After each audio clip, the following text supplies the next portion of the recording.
Greetings. I trust you're enjoying your Feast of Tabernacles here 2008. Let's go to Isaiah chapter 61. Isaiah chapter 61 and verse 1. The Spirit of the Lord God is upon me, because the Lord has anointed me to preach good tidings to the poor.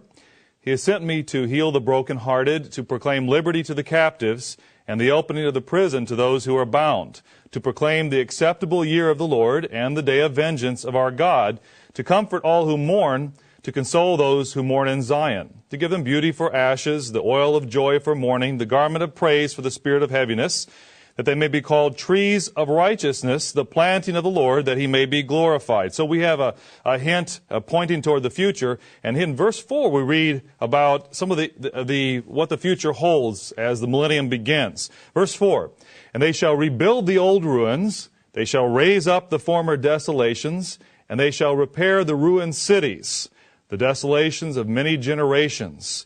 We read about cities, the reparation of cities, the establishment of cities and repairing the ruins. What will your city be like? If you have the opportunity to rule over, to have responsibility for a city, put yourself in that mode, thinking about that. What would your city be like? What will your city be like?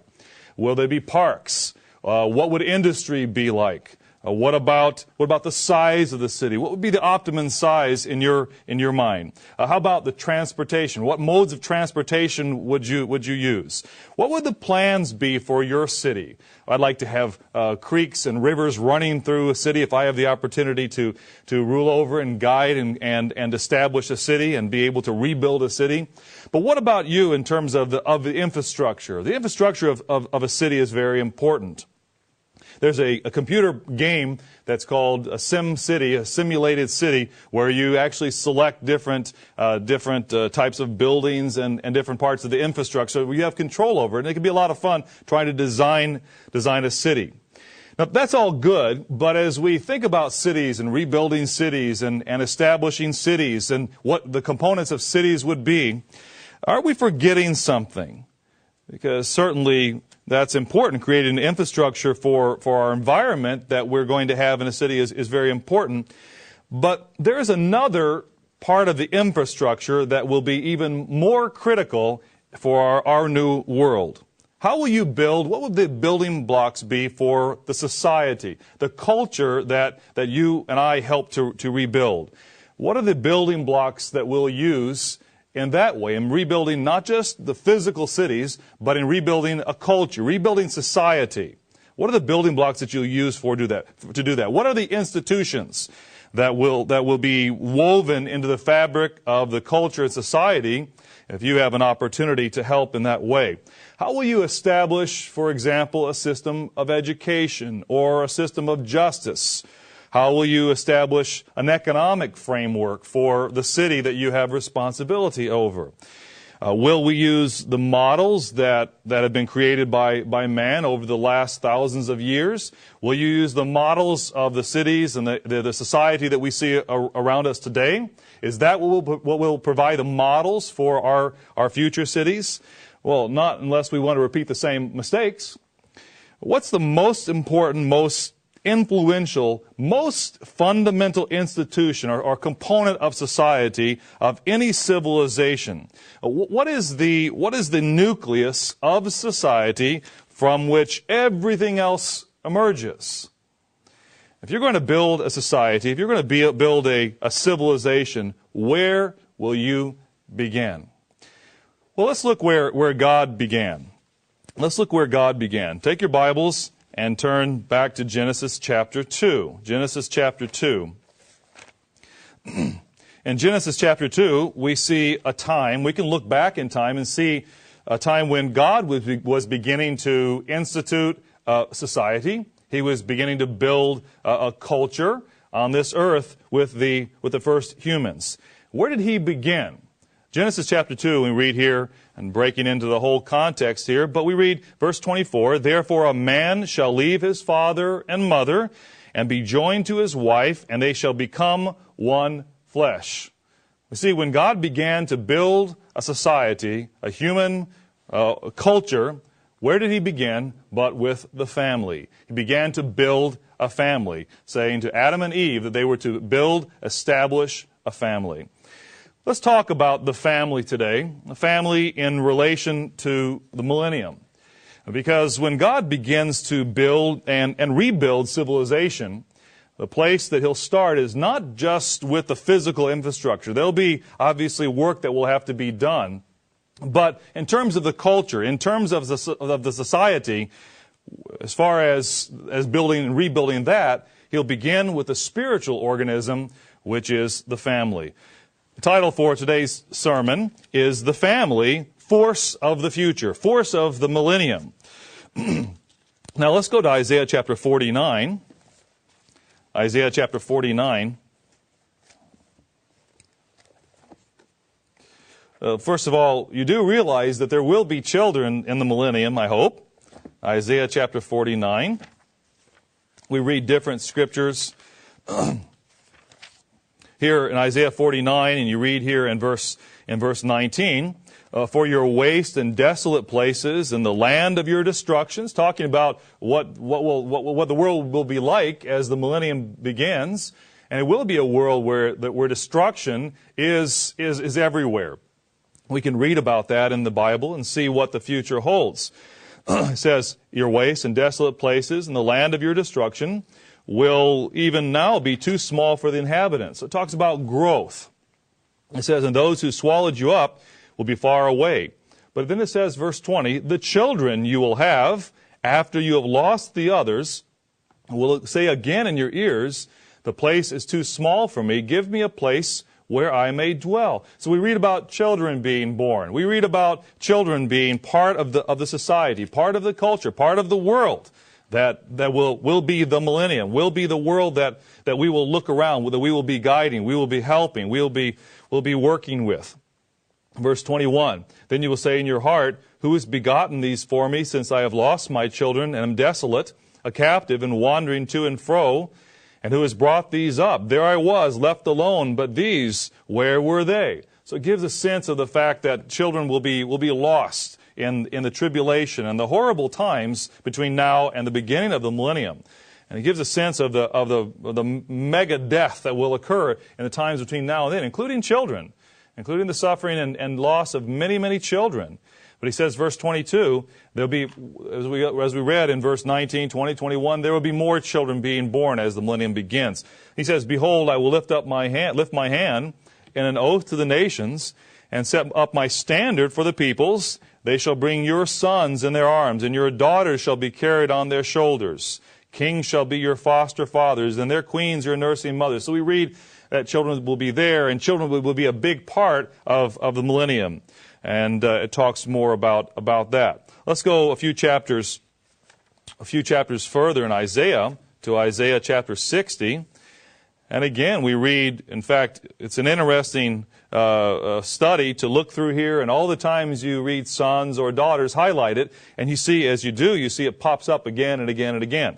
For example, you see verse 4. And again, this is a millennial scripture, a millennial chapter. It sets the stage for the millennium as we read about it. Verse 4, lift up your eyes all around and see, they all gather together, they come to you. Your sons shall come from afar, and your daughters shall be nursed at your side. It says, verse 5, then you shall see and become radiant, and your heart shall swell with joy, because the abundance of the sea shall be turned to you. And it goes on and talks more about the blessings of that day. But we see here in verse 9, for example, again, it says, the ships of Tarshish will come first to bring your sons from afar, and their silver and their gold with them. How will this work? Will our children become ambassadors and princes that will be able to talk about God's way and expand on God's way to different nations and travel around the world? Our minds can begin to run rampant with where things will go, what the future will hold, even in terms of the opportunities for our children. Many vistas may open up in terms of their ability to travel around the world, being part, physically even, of the millennium. He says, verse 10, the sons of foreigners shall build up your walls. So there will be many children, not just our children, but others who will be involved in rebuilding the millennium. Let's go back to Isaiah chapter 11. Isaiah chapter 11. Of course, we couldn't skip this scripture, which is important, and really we've for many, many years this has sort of been the theme for the Feast of Tabernacles, even for the church in the future, the vision that we have of the future as God's kingdom is established on the earth. Isaiah chapter 11 and verse 6. The wolf also shall dwell with the lamb, the leopard shall lie down with the young goat, the calf and the young lion and the fatling together. And it says, verse 6, and a little child shall lead them. Now, is this only just some sort of symbolism of a different time and of who knows what? No, this is actually a picture of the future. Little children will be part of it. And he says, the cow and the bear shall graze, and their young ones shall lie down together. The lion shall eat straw like the ox, and the nursing child shall play by the cobra's hole. The weaned child shall put his hand in the viper's den, and they shall not hurt nor destroy in all my holy mountain, for the earth shall be full of the knowledge of the Lord as the waters cover the sea. Today, our children have to worry about being hurt, not only by perhaps deadly animals, but they have to be hurt. We have to worry about them being kidnapped or in some way abused, or horrible things that can happen to our children today, as we see, unfortunately, on the news every day.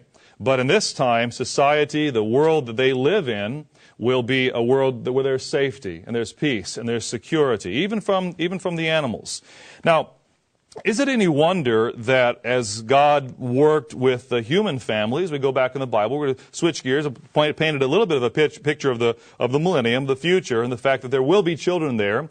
Now let's step back from that now and go back to the early pages of the Bible. I talked about Adam and Eve, but if we go back to Genesis chapter 6, is it any wonder that as God began to work with the human family, that he worked with individual families? Again, remember, we're reading about the establishment of the early establishment of society.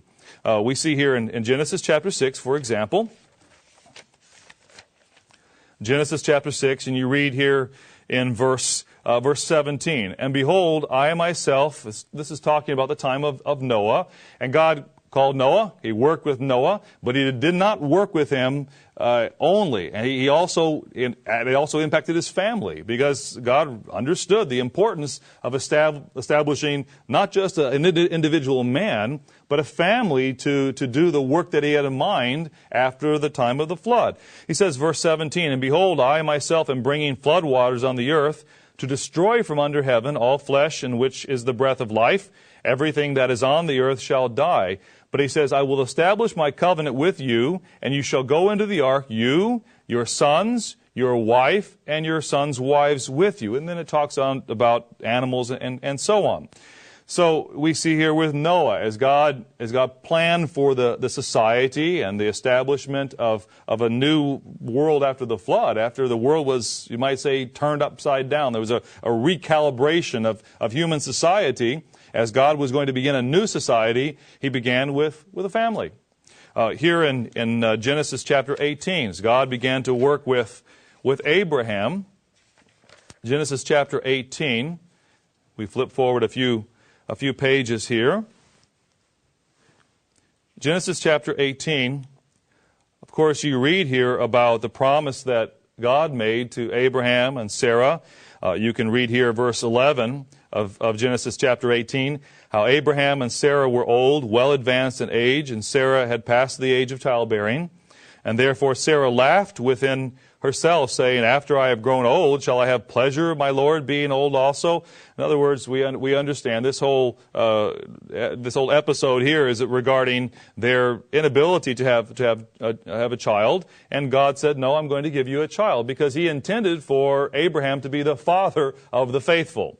So he says in verse 16, now we read a little bit of a shift here. It's talking about Abraham interceding on behalf of Sodom. But I want to point out something here. He says, verse 16, the men then rose from there and looked towards Sodom, and Abraham went with them to send them on the way, these angels who were going to go on to Sodom. But he says, verse 17, the Lord said, shall I hide from Abraham what I am doing, since Abraham shall surely become a great and mighty nation. That's what God intended. That's what God's plan was. And all the nations of the earth, he says, verse 18, shall be blessed in him. And then verse 19, God makes a statement here. Christ, of course, as the one who is directing Abraham here in the Old Testament, he says, for I have known him in order that he may command his children and his household after him, that they keep the way of the Lord, to do righteousness and justice, that the Lord may bring to Abraham what he has spoken to him. God fully intended that Abraham, as the man who had been faithful to him, had proven himself faithful up to this point, and he intended for Abraham to be the father of a faithful culture, a faithful society, a society where his laws and his instructions would be passed on from father to son, from generation to generation. Now, we can see as we go throughout the Bible that there was a blurring and there was a loss of much of the understanding of God's way. Yet it was still there, just like in our society today. Although many people don't truly know all of God's way, yet there's a basic understanding in what we call our Judeo-Christian society of the existence of God, and that He has laws and that He has instructions and even a respect and a way for the Bible. Obviously, we understand that there's a great lack in that regard. But if you go to Asia, you go to China, or you go to many parts of the world, you talk about the Bible, they have no idea of even the story of the Bible. You talk about who Jesus Christ was, and you would have to explain who He was and what he did and so on, because there's no familiarity. But regardless, we see here in terms of Abraham that God intended for him to establish a family, and part of the purpose was to establish within his family a culture where there would be an understanding of a respect and a faithfulness and an obedience to God. Now, as we go through the next few pages, we come to Genesis, for example, Genesis 48. Genesis 48, and we see a different individual here, Jacob. Genesis chapter 48. And again, I might mention in terms of Abraham, if you look back at Abraham just briefly, at this point, he did not have his son Isaac yet. Isaac was not born yet at this point, so this was something that God was instructing and intending for Abraham to do going forward. It certainly couldn't measure his child-rearing skills from that point backwards, because Isaac was not born yet. But we see here again, let's jump back to Genesis 48 with Jacob. Genesis chapter 48, we see here the first part of the chapter is in regard to Jacob blessing the sons of Joseph. But we come to the latter part of the chapter here, and we see here even in terms of the blessing, verse 14 rather, Israel stretched out his right hand and laid it on Ephraim's head, who was the younger, and his left hand on Manasseh's head, guiding his hands knowingly, for Manasseh was the firstborn. And he blessed Joseph and said, verse 15, God, before whom my fathers Abraham and Isaac walked, the God who has fed me all my life long to this day, the angel who has redeemed me from all evil, bless the lads, let my name be named upon them, and the name of my fathers Abraham and Isaac, and let them grow into a multitude in the midst of the earth. So there was the same sense of the God of my fathers, the God of Abraham, the God of Isaac, now my God. With his influence on me, Jacob was saying, with my faithfulness toward him, with me trusting in him to bring about a future for my children, he's referring to that here. So as you go through these pages of Genesis, you can see that God, as He began to work with a family that He had chosen, He was beginning the nucleus of a society within this family. Now, let's just flip back to Genesis chapter 2, because with that in mind, it's no wonder that from the very beginning that Satan attacked the family so viciously. Let's go all the way back to Genesis chapter 2. Now, you read here, just take a couple minutes here to see what Satan's response or what Satan's attitude towards the family is. Well, we see Genesis chapter 2 as we just read here, verse 24, God said, a man shall leave his father and mother and be joined to his wife. They should become one flesh. we see that immediately here as we move to chapter 3, that Satan the devil began to drive a wedge between Adam and Eve. That nucleus of the family that was beginning, he began to drive a wedge between them and also between them and God. And you can read down here in chapter 3 through the story, obviously, of that you're familiar with, of Satan's influence and Satan's attempt to divide and to sow strife within the relationship between a husband and wife. Chapter 4, what do we see happen with the first family? Well, verse 1, Adam knew Eve, his wife, and she conceived and bore Cain, and said, I have acquired a man from the Lord. And then she bore again his brother Abel. And as you read the account here, you don't have to read too many verses to see the conflict that we see set up between Cain and Abel. The very sad thing that in the very first family there was hatred, and ultimately there was even murder. How did that happen? Well, it happened early on because of Satan's influence to push the family away from God. And we can see the results here in chapter 4 of the strife that was engendered. Now, if you flip forward to Genesis chapter 6, I read about Noah and how God said that he worked with Noah and his family. Here in Genesis chapter 6, what was happening in society here? Well, you can see Genesis chapter 6 and verse 1. It came to pass when men began to multiply on the face of the earth, and daughters were born to them. It says that the sons of God saw the daughters of men, that they were beautiful. And look at the key verse. We're not going to discuss all the ramifications and what was going on here in every aspect. But the point I want to make is it says they took wives for themselves of all whom they chose. Well, we don't read about polygamy before this point. We read back in chapter 2 that it says a man shall leave his father and mother and cleave to his wife, not wives. It makes it very clear that we are to have one wife. Yet we see here a contradiction because it says they took wives for themselves, multiple wives. What does that do? What would that have done to the family relationship? Well, I think we can only imagine. Every time we see more than one wife in a family, there's strife, there's jealousy, there's envy, and it's not a healthy thing, and it's not certainly what was intended by God. Now, if you go forward again, a couple more chapters in the Bible, in terms of what we see in regard to the family, as the society of the ancients was beginning to grow and be set up. Here we see Genesis chapter 19. I say set up. It certainly wasn't God setting up the society. Humanity began to choose their own way to set up society, to set up the culture, set up the social mores. What we see here in Genesis chapter 19, we read about another note of what society had become. And again, it is in relation to the family. And here we read about the city of Sodom. And I'm not going to read the whole account of Sodom and Gomorrah, but it doesn't take but a couple of 3 verses where you read here, verse 4. It says, verse 4, before they lay down, the men of the city, the men of Sodom, both old and young, all the people from every quarter surrounded the house. And they called to Lot and said to him, where are the men who came to you tonight? Bring them out to us that we may know them carnally. Here we see a picture of homosexuality. Now, what does that do to the family unit? Well, obviously, homosexuality tears apart the family. Homosexuality is not reproducible. Homosexuality wars against the family structure that God set up, that God ordained from the very beginning. So we see here another perversion of the family.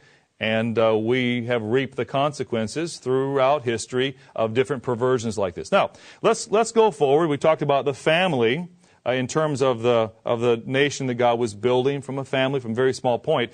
Let's go forward to Exodus chapter 20, because as God began now to work with not just a family, but a family grown large, a nation. What did God do with the children of Israel, now the nation of Israel, as he began to establish them as a nation? Well, we can see that the laws and the judgments, the statutes that God commanded were intended to produce a culture. They were intended to produce a society that would reflect a way of thinking and a way of acting as well. We can see here in Exodus chapter 20 that, first of all, God gave instructions that would educate them and would give them very, very clear guidelines and laws about how they were to relate to Him as God. But He also made it very clear as He began to give instructions regarding here in the Ten Commandments, as He gave instructions regarding interaction between people, what was the first law that He gave them? Well, it related to the family. We see here verse 12, the fifth commandment. Honor your father and your mother, that your days may be long upon the land which the Lord your God has given you. What happens to a nation that doesn't honor its father, that doesn't teach honoring father and mother? What happens to the way of thinking in a nation that does not teach respect for father and mother? Well, what happens is over time, a respect for authority breaks down. What happens is over time is that the older generation is not passing on the way to think, the way to live to the next generation. Instead, that next generation is saying, we want to make up our own ways of thinking. And the next generation, we want to make up our own ways of thinking. And we have no respect for the generation before. What happens to a nation that begins to follow that philosophy? Well, ultimately, the only place that it can go to is strife and chaos, not learning from the nation the lessons of the generations before. It results in a lack of respect for the authorities of the land, and it leads ultimately to the death of a nation. And you can look at do some studies on what has happened. The Roman Empire is a classic example of this principle. But it's very clear that as a nation that does not teach a respect for its father and mother is doomed to destruction. Now, he goes on and talks about other interpersonal laws concerning interpersonal relationships, not murdering, not committing adultery. Well, that one has to do certainly with the family and marriage. We see here specifically verse 17, the 10th commandment talks about not coveting your neighbor's house, or it says you shall not covet your neighbor's wife or his male servant and so on. So we see here that the family we receive instructions about the family and how the family is to operate right within the Ten Commandments. Now, as you go throughout the book of Exodus and the book of Leviticus, you bump into other instructions that God gave in terms of setting up a society, establishing a culture, and many of those instructions actually relate to the family. Let's go to, for example, Leviticus chapter 19. Just picked a few here. Leviticus chapter 19.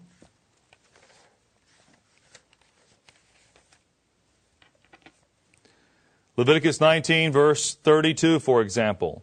We read, you shall rise before the gray-headed and honor the presence of an old man and fear your God. I am the Lord. So it says, look, when you're with the older generation, of course, their primary contact with the older generation at this time was with their grandparents, with their great-grandparents, with their family, with their immediate and perhaps secondary family.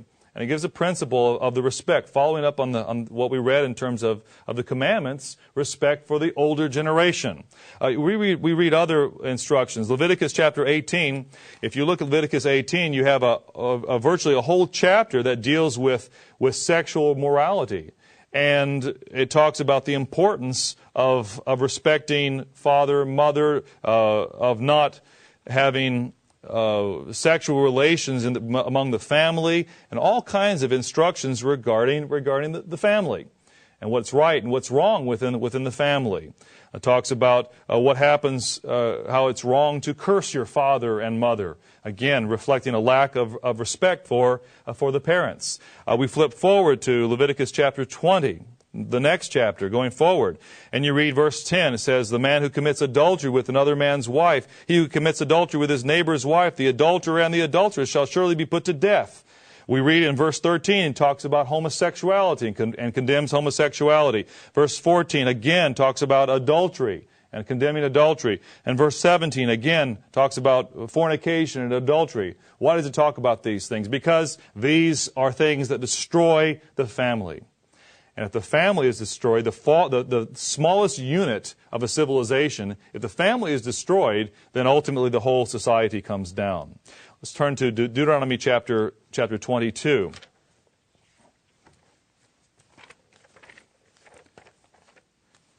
Deuteronomy chapter 22. You read here in verse 13. Talks about, again, laws of sexual morality. I'm not going to read through the whole section here, but you can read from verse 13. Talks about fornication, down to verse 14, 15, 16, and so on. You come to verse 22. If a man is found lying with a woman married to a husband, then both of them shall die, condemning again adultery. And even verse 25, talking about rape. And what these things do to a family is simply tear apart the fabric of a family, destroy the family, and therefore they destroy, ultimately, they destroy a civilization. Now, we look at these instructions. I've just scratched the surface with some instructions regarding the family that we have here that God gave to ancient Israel as they were establishing a culture and society. These will guard the family in the millennium. These same instructions, these same laws, statutes, and judgments will be the laws and statutes and judgments that will guard the family, that will build the family in the millennium. And you and I, we trust and hope, will teach those laws, will teach those ways. Can you imagine if you think about the teaching of those laws and those ways? Imagine what would happen to the world around us today if those changes would be made in our world. What a difference would society be? Can you imagine what our neighborhoods, what our homes, what our cities, what our nation would be like if these were the guidelines for living that everyone would understand and everyone would obey? What would it do to our society? Well, it would turn it upside down. Everything that we see on television, we see in our advertisement, we hear on the radio in terms of our music, and the internet in terms of entertainment and articles, and everything around us that we see would be impacted. Virtually every TV program that constantly bumps into breaking these laws would have to be changed. It would simply turn our society upside down. But you know what? There are other parts of society that will be different as well. Not just, let's say, the moral fabric, but there are other parts of society that will be different because the family will be working. Now, let's go back to Deuteronomy chapter 6. You see, God's way in the millennium will be taught primarily through the family. I'll show you what I'm talking about here. Deuteronomy chapter 6. It's not simply, let's say, laws concerning adultery or even respect for father and mother and that type of thing, although those would be critical toward establishing attitudes and the way things function in terms of the family. But there are other aspects of society that a right family will move into. For example, Deuteronomy chapter 6, as I said. Deuteronomy chapter 6 and verse 5. We read here, verse 5, "You shall love the Lord your God with all your heart, with all your soul, and with all your strength. And these words which I command you today shall be in your heart." Understand, God, when he established His law, the primary means through which He expected Israel to learn about His law was through the family. The father and the mother were to teach their children. Now, the priests, the Levites, were to have a role in teaching, but in terms at the lowest level, the fathers and mothers were to instruct their children. They were to be aware of God's law. It wasn't to be left to the priests and Levites to teach their children. God said, you are responsible. And it says, you shall teach them diligently, verse 7, to your children. You shall talk of them when you sit in your house, when you walk by the way, when you lie down, and when you rise up. You shall bind them as a sign on your hand, and they shall be as frontlets between your eyes. And you shall write them on the doorposts of your house, your home. Who's responsible for the home? It wasn't the priests and the Levites. It was the family. It was the father and mother. It says you're responsible to write them on your doorposts of your house and on your gates. You are to make them part of the fabric of the way you think as a family. So we see here that was established. Now, Deuteronomy chapter 16, let's look at some different examples of other areas this will impact. How about the keeping of the holy days, for example? Will the priests go around the land, or will we be responsible to go around the land when it comes time for the days of unleavened bread, for example, and ring a little bell, say, it's time for the days of unleavened bread, it's time for the days of unleavened bread, and all the children come running out, oh, so I've never heard about that. What is that? Tell us, what is that? No, we see here in Deuteronomy chapter 16, we read verse 13, you shall observe the Feast of Tabernacles 7 days when you've gathered from your threshing floor and from your winepress, and you shall rejoice in your feast, you and your son and your daughter. The parents were to talk with the children and say, look, it's time before long to go to the feast. I can remember over the years growing up how our parents encouraged us and reminded us and helped us prepare to think about the upcoming feast days. And we would think about what we would do and the friends that we would see, the activities that we'd be involved in. And it was an exciting time to look forward to the feast. But it was the parents who were responsible to inspire the kids and get them excited about going to the feast. So he says, you shall rejoice in your feast. You and your son and your daughter, your male servant, your female servant, to the Levite, the stranger, the fatherless, the widow who are within your gates. So we see a mention of the family's involvement. God's way, God's holy days will be taught first and foremost through the family. Let's go to Deuteronomy 31. Deuteronomy chapter 31.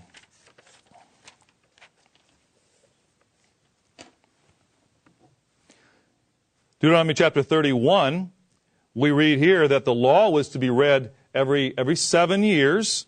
Moses wrote this law, verse 9, delivered it to the priests, the sons of Levi, who bore the ark of the covenant of the Lord, and to all the elders of Israel. And Moses commanded them, saying, at the end of every 7 years, at the appointed time in the year of release, at the Feast of Tabernacles, when all Israel comes to appear before the Lord your God in the place which he chooses, you shall read this law before all Israel in their hearing.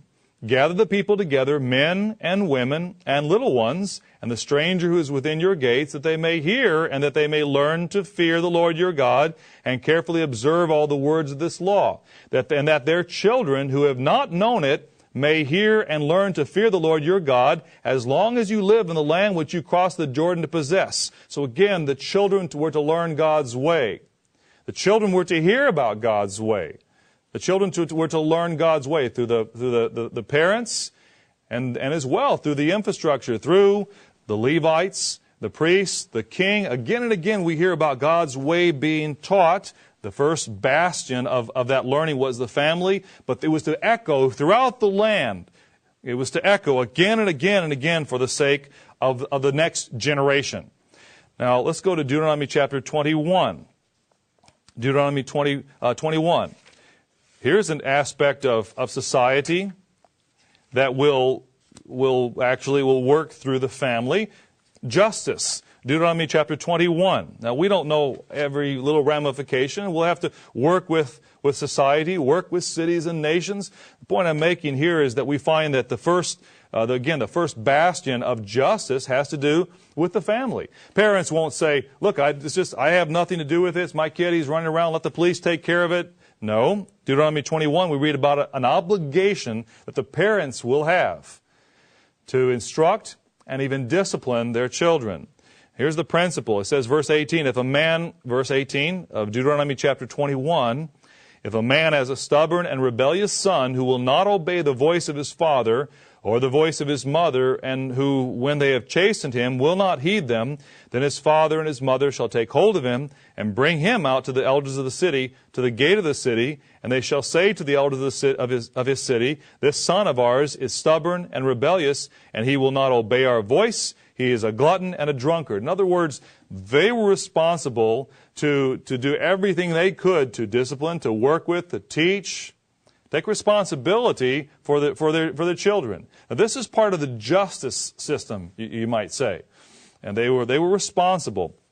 Now, it got to the point if he was going to be a danger to society, if he was going to be a danger to the neighborhood around, and it was simply beyond their ability to handle, they were to take it to the next level. But the emphasis here is on parental obligation, parental responsibility for their children. It's a different world today in so many ways, because parents have stepped away from the parental obligation, and in so many ways have said, no, it's not my obligation to teach my children, it's the schools. For example, it's not my obligation to care for my children, it's the daycare, it's the nursing care. So we see this is a different world, even in terms of justice. And then we see verse 21, all the men of his city shall stone him to death with stones, so you shall put away the evil from among you, and all Israel shall hear and fear. Now in the millennium, what part will repentance play, and how will this function exactly in the millennium?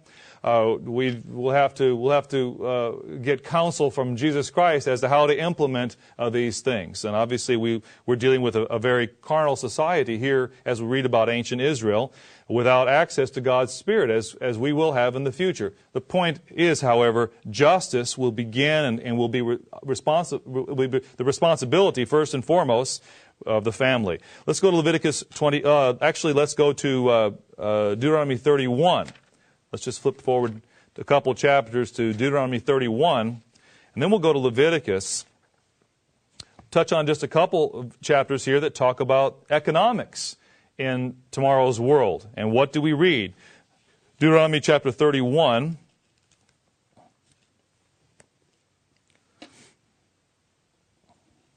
Here we read here in verse 10. Now, we read a little bit about in this section before, but I want to come to verse 10 with a little bit different emphasis. In verse 10, Moses commanded them, verse 10, saying, at the end of every 7 years, at the appointed time in the year of release. Now we read, it says, at the Feast of Tabernacles, but it mentions this year of release. Let's go to Leviticus 25. Go back to Leviticus 25. There were laws, and we're not going to read through all the laws of economics in tomorrow's world. There are many laws and guidelines and principles that are given in the Bible that we can begin to learn about what the economy will be like in the millennium. But the point I want to make here for today is simply the family's involvement in it, especially. Leviticus 25. You read here chapter 25, verse 1, and the Lord spoke to Moses on Mount Sinai, saying, speak to the children of Israel, and say to them, when you come into the land which I give you, then the land shall keep a Sabbath to the Lord. 6 years you shall sow your field, and 6 years you shall prune your vineyard and gather its fruit. But in the 7th year there shall be a Sabbath of solemn rest for the land, a Sabbath to the Lord. He says, you shall neither sow your field nor prune your vineyard. What grows of its own accord of your harvest you shall not reap, nor gather the grapes of your untended vine, for it is a year of rest for the land. So we begin to see that something different in terms of the economy in tomorrow's world. Today's economy, capital is vested not primarily in land, but it's vested in materiel. It's invested in paper many times. When we look at the stock market, we look at the financial tools that are in existence today. Capital exists in this whole realm of the stock market and financial markets that is different from the way it will be in the future. In the future, in fact, the way it is today, capital, for example, we have families that will go from generation to generation accumulating vast sums of wealth through interest, and when there's a large sum of money, that sum of money can accumulate much, much more quickly, and it can accumulate to the point where there's a weight of accumulation that takes that particular family far, far, far above other families in the nation. That's why we have such a small percentage of our nation today, and this applies to most nations. There's a small percentage of the population that has the majority of the wealth. But that's not going to be the way it's going to be in the millennium, because in the millennium, capital will not be in the paper and in the financial markets. It's going to be in the land. And that land is going to be a way of ensuring that will stay so that it will be basically balanced across the culture, among the families, not through socialism or communism or that type of thing, but through the way the land is going to be administered. And how will that be administered? Well, what will be the mechanism through which the land will be maintained? It'll be the family. It won't be through a lottery system. Who gets this piece of land now? Who gets that piece of land now? And some sort of a strange lottery, or maybe through a leader or a president. Today, you think about the Soviet Union, for example, and how the Soviet Union functioned, and how wealth was distributed among peoples, and what the corruption that it led to, and the bureaucracy and the cronyism that it led to. Is that going to be part of the tomorrow's world? No. We read that here, for example, verse 8, continuing on about in terms of the handling of the land, he says, "You shall count 7 Sabbaths of years for yourself, 7 times 7 years, and the time of the 7 Sabbaths of years shall be to you 49 years. Then you shall cause the trumpet of the Jubilee to sound on the Day of Atonement. You shall make the trumpet to sound throughout all your land. And you shall consecrate the 50th year and proclaim liberty throughout all the land to its inhabitants." Why will it be liberty? Well, because we read how, verse continuing, "It shall be a jubilee for you, and each of you shall return to his possession." How will those possessions be indicated? How will we know what possession we're talking about? Well, it's because land will be distributed by family. Families will have the opportunity to retain, to go back to the inheritance that was part of the family from generation to generation. Perhaps a family member might have made very unwise decisions.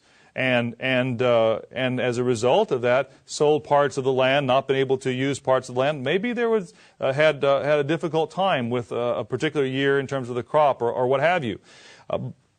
God's law was established so that once every 50 years, which is roughly once in a lifetime, everyone would have the opportunity, if necessary, to have a fresh start.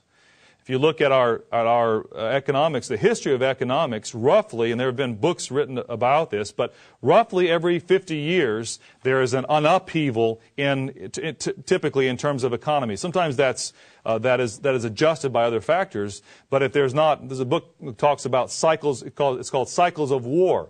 And if there's not some type of a major disaster that upturns and changes the economy, oftentimes it comes as a result of war or conflict. And there's a natural cycle within economics, and you can study it and see how it's even been charted, that there's an upheaval in economies roughly every 50 years, which, when we think back, about 50 years for us was around the time of World War II, and there was a great upheaval in, of course, time of World War II, and roughly a little bit before that, back to the Depression, and we can see what's happening in the economies around us today, and there's a lot of suspicion and worry and cynicism about our economy today. But that's another story. Here we see, it says, verse 11, "That 50th year shall be a jubilee to you. In it you shall neither sow nor reap what grows of its own accord, nor gather the grapes of your untended vine, for it is the jubilee. It shall be holy to you. You shall eat its produce from the field." And verse 13, "In this year of Jubilee, each of you shall return to his possession." Again, the nexus of economic stability, of capital, was the land.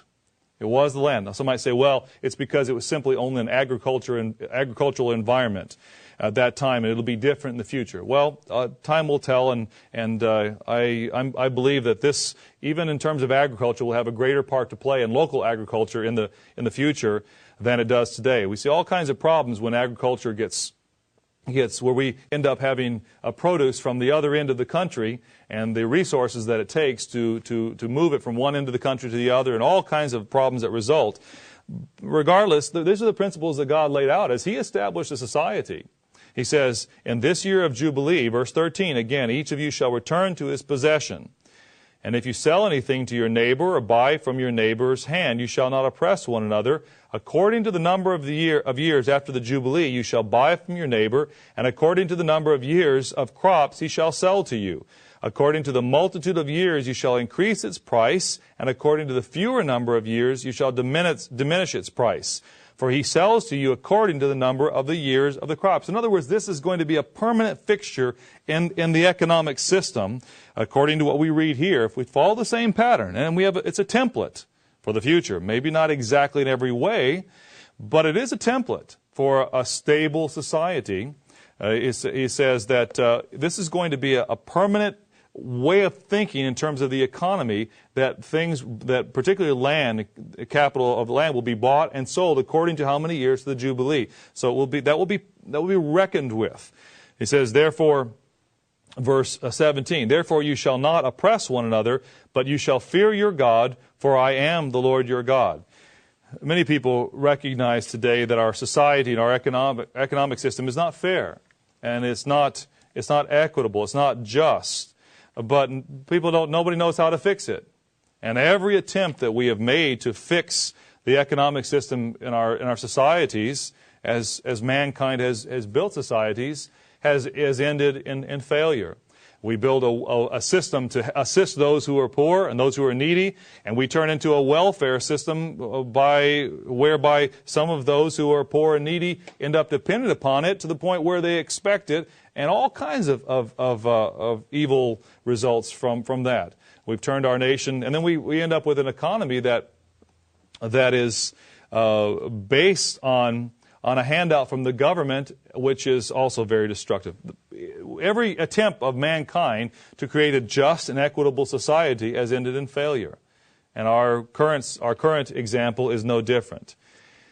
When God began to work with a nation or family grown large, He gave a lot of instruction that was to be used to create a model of a family, was to create a healthy and happy family, but it also, these instructions were to impact the nation. When there is respect for the father and mother, then there is respect for authority within the nation. When there is sexual purity taught through the family, then the nation is a moral nation. And the nation is a sexually pure nation, which creates, again, then sound families and a repetition of the cycle. When there is economic stability through the family, through fair and equitable means of possessing the land and resources and capital, then there is economic stability in the nation. When families teach their children to the importance of discipline and governance within the family, then the nation then understands the principles of government. Deuteronomy chapter 6. These are not the obligations of the government. These are not the obligations of the schools, not even the obligations, frankly, of the church. The church is not responsible today as the primary means of teaching children. We're each responsible for our own children in terms of their behavior and caring for them, nurturing them, teaching them, instructing them, helping them. We can't say it's not our problem. It's the church's problem. We can't say, it's our problem. It's the school's problem. We can't say it's not our problem. It's the government's problem. No, we're responsible. Deuteronomy chapter 6.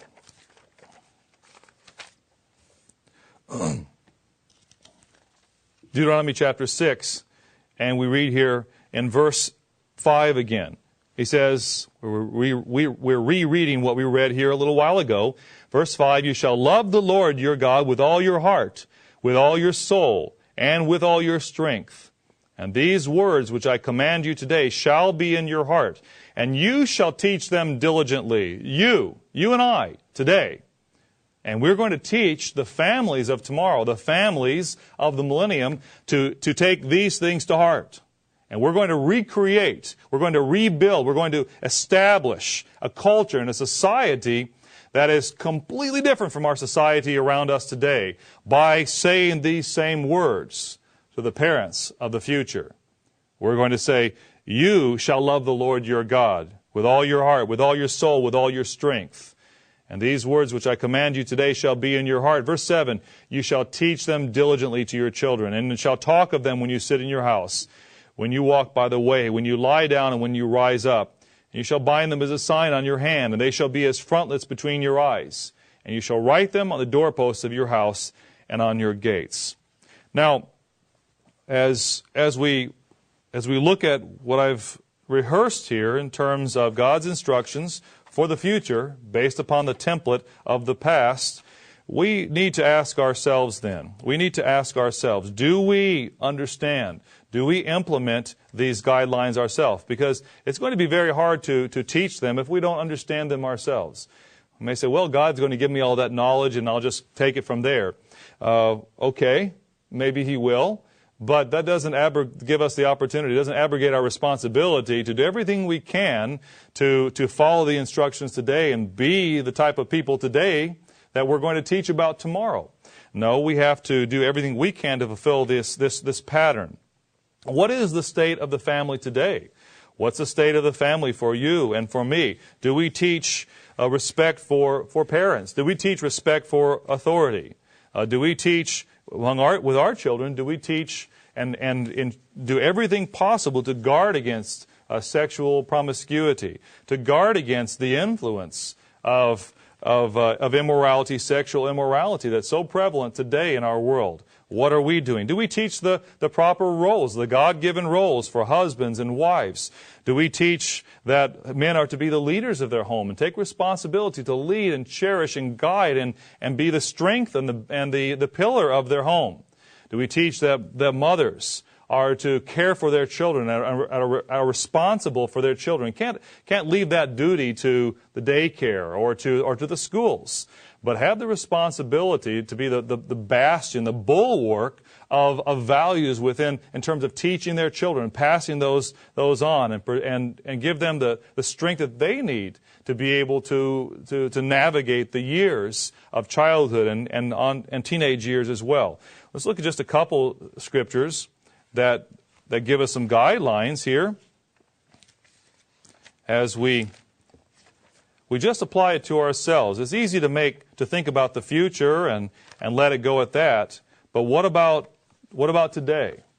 Let's just look at just a couple or three scriptures that will, I hope, challenge you to swim against the tide in terms of how we function today. Let's go to Titus chapter 2. Titus chapter 2. Titus chapter 2, we read here verse 1. And these are instructions. The Bible has instructions that are for today as well as for yesterday. He says, Titus chapter 2, Paul says to Titus, "But as for you, speak the things which are proper for sound doctrine, that the older men be sober, be reverent, be temperate, be sound in faith, in love, and in patience. That the older women likewise, that they be reverent in behavior, not slanderers, not given to much wine, teachers of good things." Women are to, it talks about, in particular in this case, the older women are bear responsibility to teach and encourage the younger women in particular. He says, verse 4, that they admonish the young women to love their husbands. It says to love their children. The children are to be a priority, not a hassle, not a pain, not something that is difficult to deal with. How many women today, when summer vacation comes to an end, say, "Whew, tired of dealing with my kids. I've had to deal with them too much here. I'm ready to send them back to school because they're a pain." And how many of them don't look upon as a wonderful, the most important thing that they can do in their life is to be able to guide and strengthen their children, help their children to become part of God's family, and to have the strength they can have from a proper education in God's ways. Instead, look at them as something to be put up with or dealt with, and then shipped off to, as I said, the daycare or the schools. How many women today, and men for that matter, as the leaders of their families, cherish their children? You know, the things that we do in our life, I think we kid ourselves if we feel as if our greatest accomplishments are going to come in all kinds of different areas in terms of our climbing some type of career ladder. Look, if I'm the CEO of a major company, and then I'm let go, how long do you think the compatriots in the office, how long do you think the company is going to remember me? Probably till next week, or the week after, maybe next year, possibly.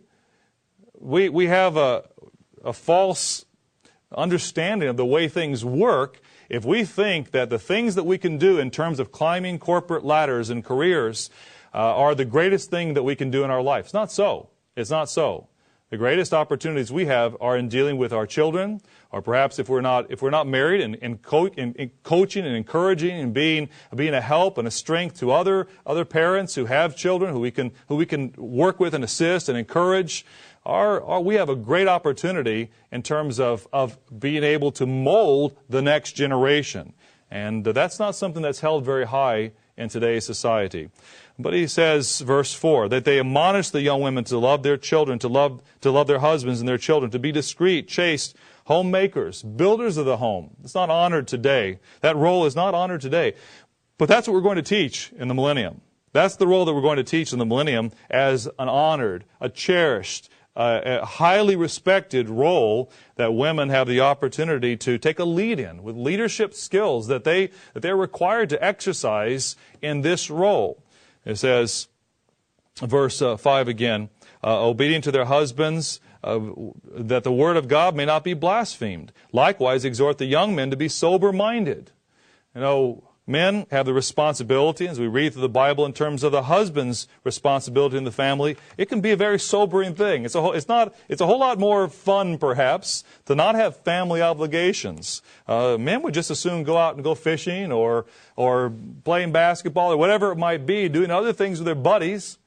But God says, no, your priority is to be with your family, to make that of high importance, to train your children, to help support your wife and encourage your wife.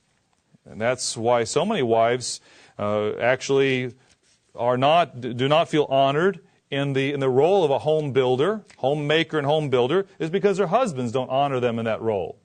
And that's a sad thing. That's not a right thing at all. Well, we've just touched on a little bit where we are today, and there's a lot more that could be said in terms of our study and how of God's model for the family and how it impacts us and what we do. But the point is this, in terms of the future. Let's go to Isaiah chapter 49. This is the Feast of Tabernacles, and when we think about the future, what do we think about?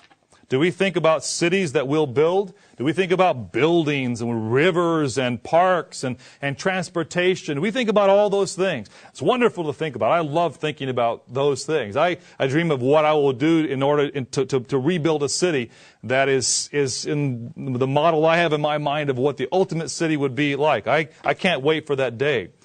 But even more importantly than the physical infrastructure is the spiritual, the social, the cultural infrastructure. And that's something that we will be responsible to build. Isaiah chapter 49, and we read here verse 8. Thus says the Lord, in an acceptable time I have heard you, and in the day of salvation I have helped you. I will preserve you and give you as a covenant to the people to restore the earth. That's what Christ is going to do. God gave him, is going to establish him as king of the earth, to establish a society, a civilization on the earth, to cause them to inherit the desolate villages, that you may say to the prisoners, go forth. To those who are in darkness, show yourselves. They shall feed along the roads, and their pastures shall be in all desolate heights. They shall neither hunger nor thirst, neither heat nor sun shall strike them, for he who has mercy on them will lead them. Even by the springs of water he will guide them. I will make each of my mountains a road, and my highways shall be elevated.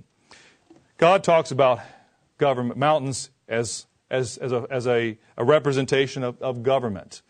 The smallest element of government that God will use as a means to teach about his government that will spread around the whole earth will be the family. And our challenge is to understand God's model for the family so that we can be implements in God's hands as he establishes that new culture, that new society that will ultimately spread throughout the whole earth, beginning with the family.